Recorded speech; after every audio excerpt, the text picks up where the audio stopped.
So in the UK, we lose somebody to immersion in cold water about every 30 hours, a child a week.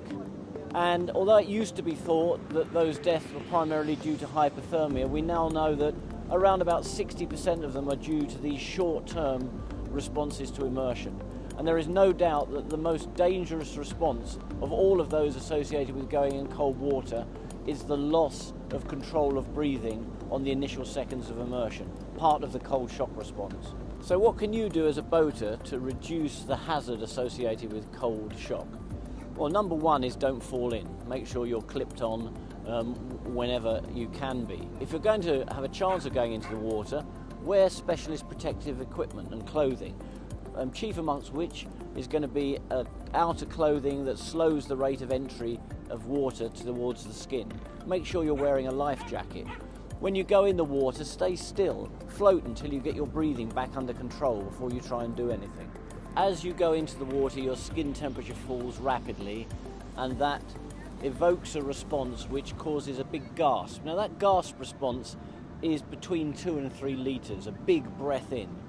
It's worth putting that in context and knowing that actually the lethal dose of salt water into the lung for drowning is about 1.5 litres. So with that first breath, that first gasp, you may have passed the lethal dose for drowning. Then that gasp is followed by uncontrollable hyperventilation.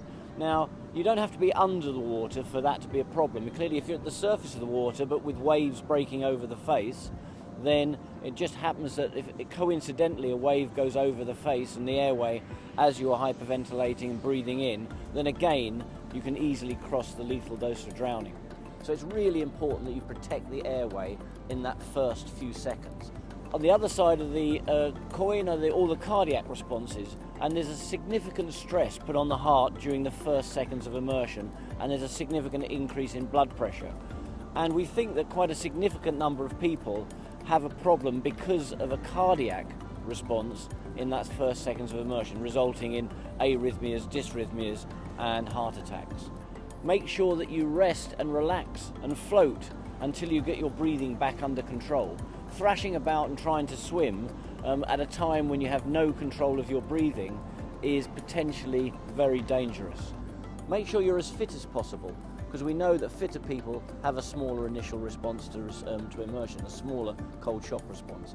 You can habituate to cold. As few as 5 or 6 2 or 3 minute immersions in cold water can halve the cold shock response. So there are lots of things that you can do. First and foremost, don't go in.